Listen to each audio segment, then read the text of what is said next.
And welcome into another episode of Three's a Crowd. I'm Preston Vargas alongside Eli Atwood. Before we get started, don't forget to like this video and subscribe to the channel. Our goal is to hit 100 subs by the time we fill out our brackets. And I'll put a link to that to our bracket group in the description. So Eli, LeBron James making history, becoming the oldest player with the triple-double. How about that? Yeah, LeBron James, he makes history just about every week, I feel like, especially with these age-related accolades. Ab- Passing Karl Malone for that role. Oh yeah, absolutely. 41 years old. You mentioned him and Karl Malone, the only players to do that in their 40s.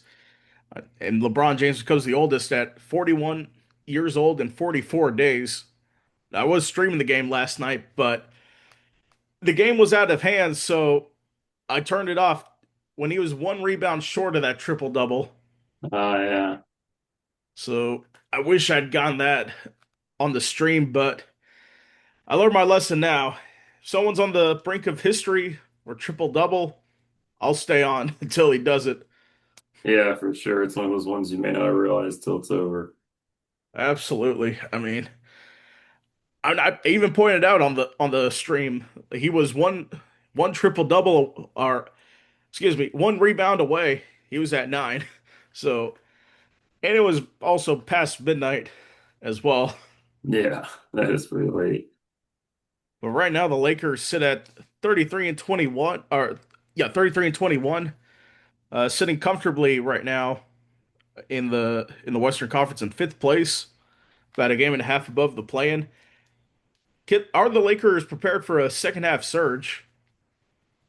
I mean, maybe they are. I feel like the whole LeBron Luka situation has been playing out a little bit better recently.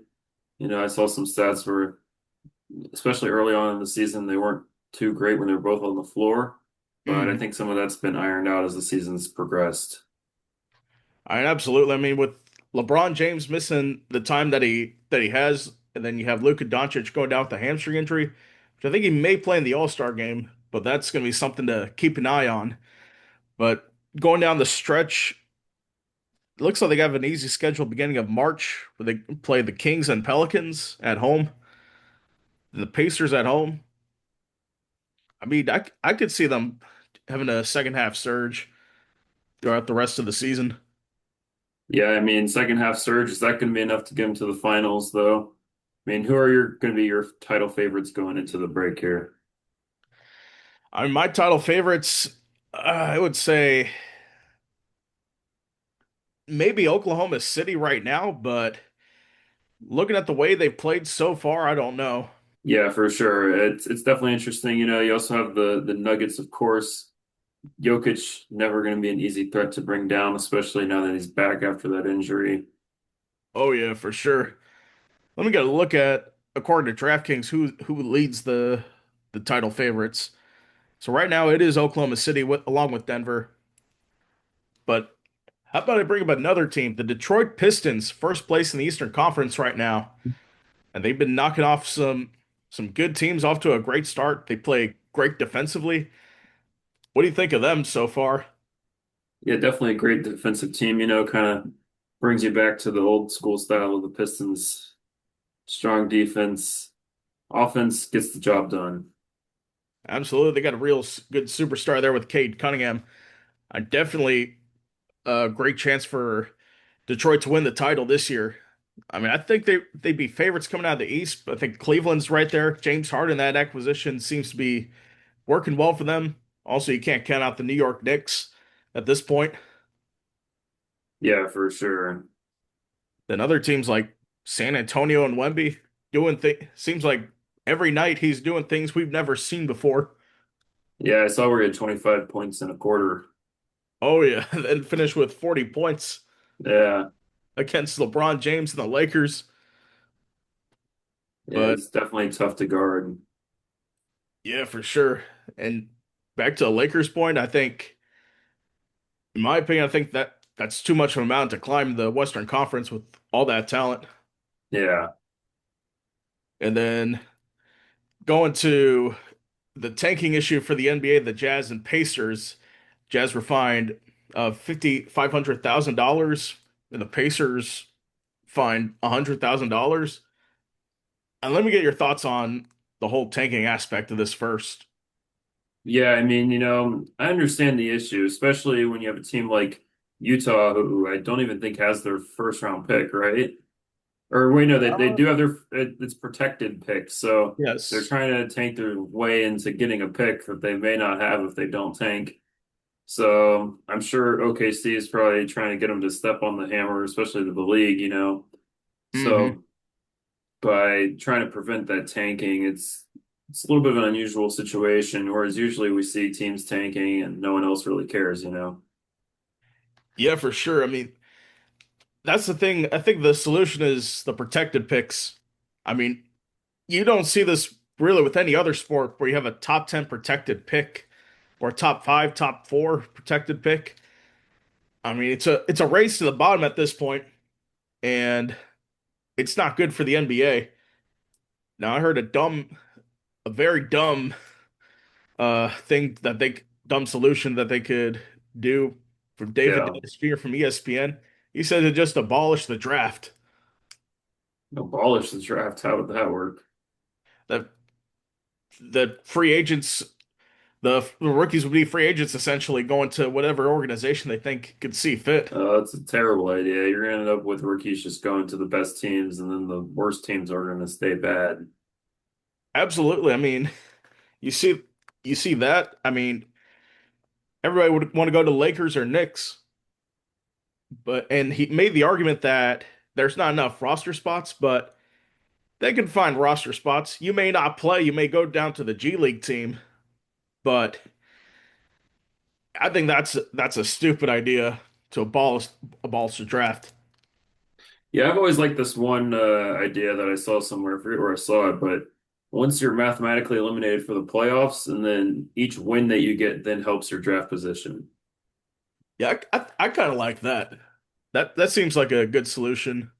Yeah, because then it balances out the teams that are worse are going to get eliminated earlier, but then the teams that are out of the playoffs later, obviously, are the better teams still, so they have less games to compete to get those wins. I'm for sure. I mean, I think I think the Professional Women's Hockey League, the PWHL, has a system where, and granted, this league was just started a few years ago, but I think their draft system, they make it where the eliminated teams, the first team eliminated gets the first pick. Or actually, not like that. I mean, so let's say you're the first team out of the playoffs, that team would get the first overall pick. Oh, interesting. But I think the flaw to that solution is so you're in the final week of the season, and you can either make the playoffs, get eliminated in the first round, or just tank the last bit of the season, get the first pick. That's where the flaw in the system would be. Yeah, that and I mean the bad teams still remain bad. Like the worst teams are still going to remain at the bottom. Like for the PWHL, I think it's less of an issue because it's a smaller league, but They have 8 teams. yeah. I mean, I think you should reward first of all the play in. They should just not have them be a part of the lottery at all because you're still playing in the postseason. You have extra games, but you're not in the playoffs technically. Yeah. The lottery should just be the top 10 teams, the top 10 in the bottom who are eliminated from playoff contention, and then just go from there. I mean, have like the fifth or sixth worst team have the number one pick. That would be a race toward the middle of the pack there. I think that would be a good solution. Yeah, for sure. I think that is a good solution. Absolutely. And staying kind of related in college, Trinidad Chambliss was granted a 6th year of eligibility. A judge in Mississippi ruled that he could play for Ole Miss this season. How big is that for the Ole Miss Rebels and college football? Yeah, I mean that's definitely a big win for Ole Miss, especially for college football. I don't know. I mean, I'm always going to be against the 6 year to some extent. I do understand the medical redshirt dispute, but this is definitely pushing it. But at the same time, at least for Ole Miss, it will be a big win. They're going to try to compete for another championship here. I'm for sure this is a great ruling for Ole Miss. They're gonna, like I said, they're gonna be able to compete. I think Pete Golding's a good head coach. He proved it in the college football playoff, but we'll see when he takes control, goes through an SEC schedule. Yeah, for sure. Definitely, it's going to make it a little tougher. Can he handle the entire year? But on the subject of eligibility, I mean, there was I think a Montana player who was recently granted his ninth year of eligibility. Yeah, that's crazy. Absolutely. You can't be playing college football for 9 years. Yeah, honestly, I mean, like, I get that it sucks for some of these guys who get hurt and whatnot, but there needs to be a cap at some point as well, I think. I think so too. You have a medical red shirt. I mean, that's okay. And then a regular red shirt where you don't play. But I think they should make it where you can play 4 years. But Yeah. once you go pro, like the whole Bediako situation, Oh, for sure. That definitely shouldn't fly. then you're ineligible. Yeah, I definitely think there needs to be some limit to it. I think 6 years at the most, even if you are having medical issues, would be a fair rule because then you get your one redshirt year as well as a potential medical year. But there shouldn't be just however many medical years you want all stacked on each other. Absolutely. I mean, if you play 3 games in a season and then get hurt like late September, then you could probably qualify for a medical red shirt, but not 2 years in a row doing that. Yeah, exactly. I think it has to add up for your medical red shirt to be eligible. Yeah. And then they have the whole things where they're eligible for semesters, like in college basketball. I don't know if you've heard about that or not. No. Like they can come back for the spring semester, like the January semester, and be eligible to play then. Oh, really? That's weird. Yeah. So yeah, they gotta fix all that. That's a whole other issue. Honestly, I think the COVID red shirt really threw a wrench in the whole thing, in my opinion. Yeah.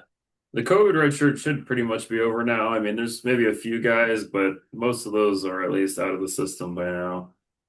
Absolutely. I mean, it's gonna be 6 years since we started the whole lockdown. I think it should be over by now. Yeah. I mean, I understood it at the time when some sports were canceled and you played in front of limited crowds or you wanted to opt out altogether, but it's well past time for that to end. And then Yeah. Oh, yeah. So going on, yeah, we've got the Darnold effect. yes. So Seahawks just won Super Bowl 60 with a vet heavy approach. Patriots rookie falling short. You know, you got guys like Mac Jones and Malik Willis. You think they can maybe have the same level of success? I think Malik Willis, we've seen him have success with the Packers coming in for Jordan Love, but going to Mac Jones, I think he could definitely be a player that could have good reclamation project. Like he went to San Francisco with Kyle Shanahan, played well in relief of Brock Purdy when he was hurt. I think if he goes to another team, he could lead a team to the playoffs for sure. Yeah, for sure. I think he definitely has the ability to do it, but it just depends on the coach, I think. Absolutely. We saw with Sam Darnold how he played well with the Vikings, ended up getting a contract with the Seahawks the next year, and won a Super Bowl. Yeah, pretty crazy. I mean, the turnaround shows you And anybody can do it. the prompt and the rundown, our team's impatient with young QBs. To me, yes, they are very impatient with young QBs. I mean, JJ McCarthy this season, he didn't have a good season, but it's still a second season. That's the thing.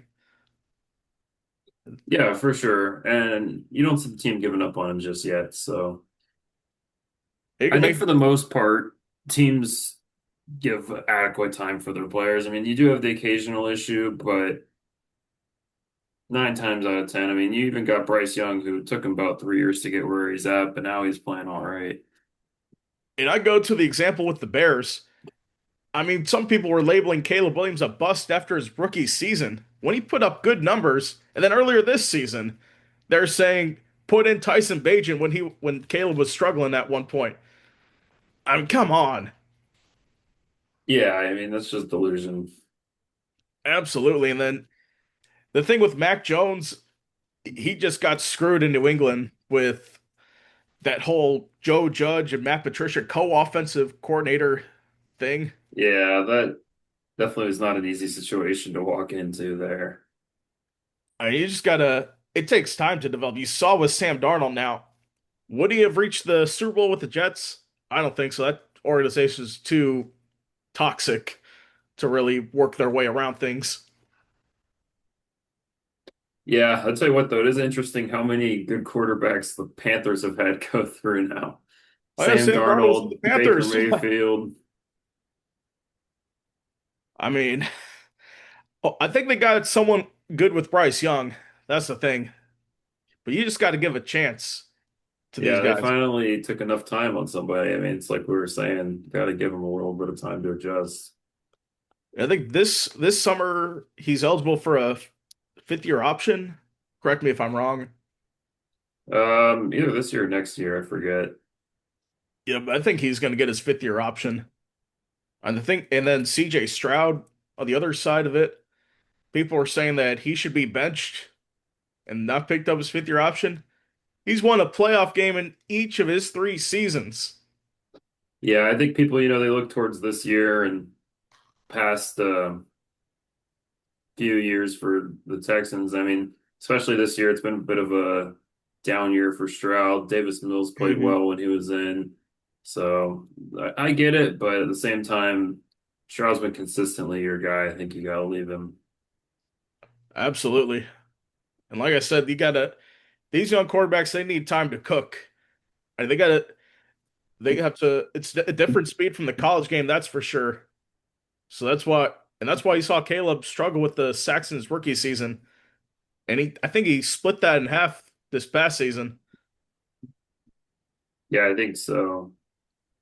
So I think, and with JJ McCarthy, I think if you let him cook this season, I think he'll be a good quarterback for the future for the Vikings. Yeah, for sure. I think he at least has a chance to be good still. I'm not quite as sold on JJ McCarthy yet, but we'll see. I know you got Justin Jefferson. You'll have a full offseason healthy. I mean, he had a full offseason healthy last year, but seeing the way he didn't really have a good look at the NFL speed of things. Like you can never have that unless you're actually playing in the game. And I think Yeah. with that season under his belt, he'll be all right Yeah, we'll see what happens with the new Vikings GM, see what route they choose to take with that. for sure. And then I went over this in the on Monday's episode, a way too early preview of the 2026 season. Now it's your turn. What do you think's going to happen this NFL season? Yeah, I mean, this season it's going to be an interesting lineup to see what exactly does happen, right? Yeah, for sure. But there's obviously a lot of different ways it could go. I definitely think the teams that we saw with success last year are going to continue to succeed next year. A lot of them have strong cores built around young players who are going to be around for years to come. Hmm. So hopefully we'll see the Bears make their way to the Super Bowl, as we've seen with the Super Bowl logo. Looks Yes. like we may be having a Bears Jaguars Super Bowl, which would be perfect for me. That's my prediction. Yes. Bears Jaguars Super Bowl. Absolutely. I think the Bears are my pick to win the Super Bowl. They'll stay my pick until we get eliminated, but hopefully we don't. And our last game is hoisting the Lombardi Trophy. Yeah, and I mean, as we look towards the offseason too, Bears have some key moves to make, so we'll see what the team looks like next year. Absolutely, we got to re-sign Kevin Byard. Uh, you think Tremaine Edmonds is the one that we might have to cut, right? I think he's the only option to cut, honestly. It's just the way the contracts are structured. Either him or maybe DeAndre Swift also, but there's also some trade candidates, I mean, Edmonds could even be traded if somebody wants him, so we'll have to Yeah, just see. We've got to clear some cap space though. absolutely. I think, and there might be rumors we could get Max Crosby this offseason. in a trade. I mean, what would we give up? Like two second round picks for him? Maybe at first. I think it would be worth it for him. Yeah, I mean, I definitely think it'd be worth it, especially if we could dump off a contract like Deo to Ingbo or Grady Mhm. Jarrett. Maybe DJ Moore. Give Fernando Yeah, DJ Mendoza number Moore. one. Yeah, I mean, DJ Moore would be less of a contract dump and more of a trade asset, right? Hmm. So, be interesting. Now that I think about it, I think that might be a great move for both sides. We get Max Crosby in a trade, and the Raiders get DJ Moore, a good number one receiver that could help Fernando Mendoza. Like he helped Caleb Williams somewhat. Yeah, for sure. I think that would be great. I mean, especially with Justin Fields, we saw DJ Moore really step it up for with him. So he's Hmm. definitely done well with young quarterbacks. Absolutely. And all those times in Carolina that he's had. And he Yeah, had Cam Newton for a while, but who do they really have? PJ Walker. yeah, revolving door. Yeah, I mean, it'll be good. I think DJ Moore would fit well with that system with Clint Kubiak. yeah, I think so. And besides, Roma Dunze and Luther Burden are arguably better receivers than DJ Moore right now. Although Luther could be debated. Yeah, I mean I don't think they're quite to his level, but at the same time they're not far off and they're young with way more potential. So Absolutely. I mean, I believe Roma Dunze might be the receiver one for the Bears. yeah, I'd agree. And then moving on to our other headlines, Michaela Blake scoring 34 points for Vanderbilt as they beat Texas in a top 10 showdown.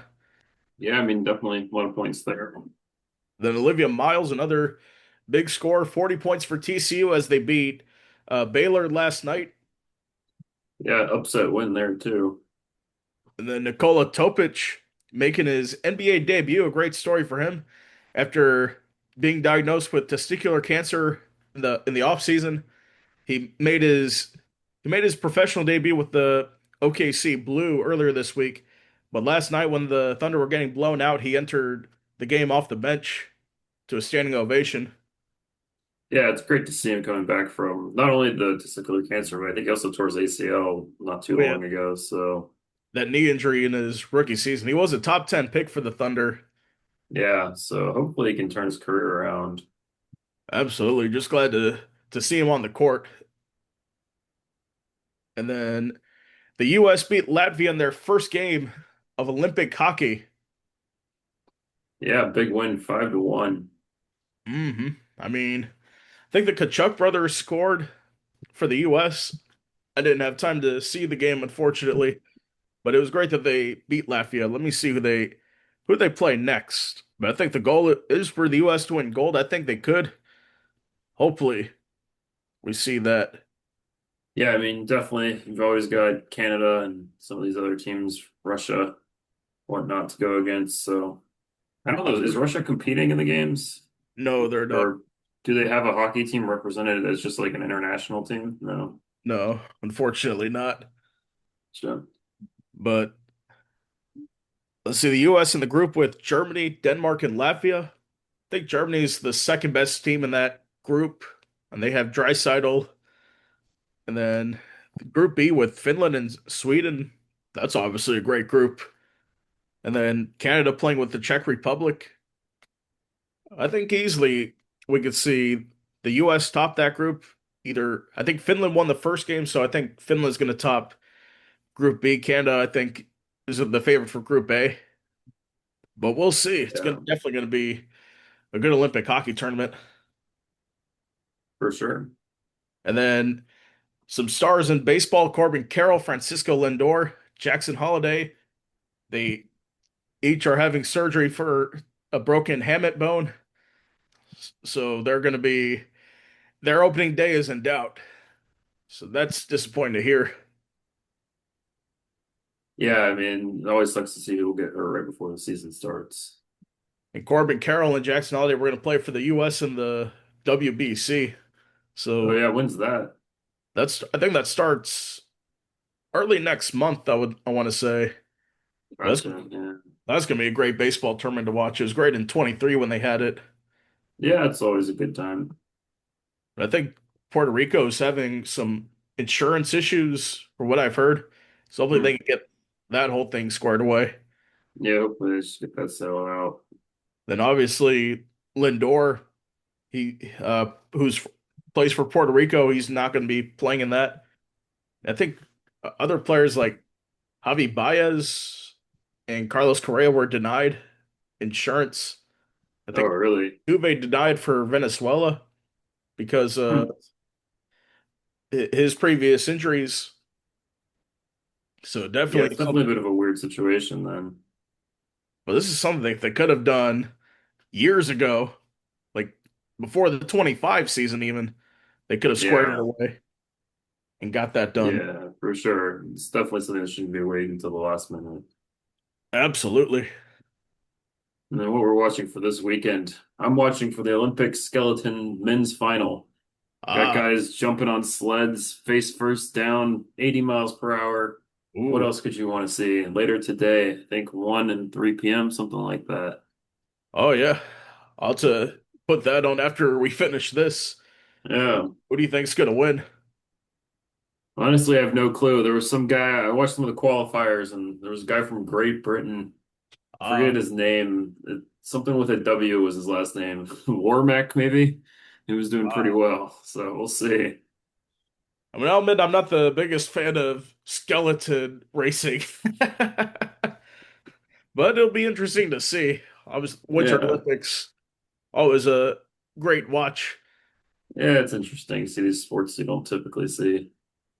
hmm What I'm watching for this weekend, Texas Tech and Arizona. Can Arizona become our they lost to Kansas to lose their undefeated season at 23 games, but can they avoid losing back-to-back games? They got a great team coming in at Texas Tech, so that should be a great matchup on Saturday, along with Kansas and Iowa State, another top 10 matchup there in Ames, Iowa. That'll be definitely be a great game to watch. Yeah, that'd be great. Anyways, that's going to do it for today's episode. Don't forget to like and subscribe to the channel. We'll be back for another episode on Monday. In the meantime, join us for All-Star Games Sunday. Coverage starts at 5 o'clock Eastern. Anyways, thank you guys for watching. Have a great evening, and we'll see you in the next one.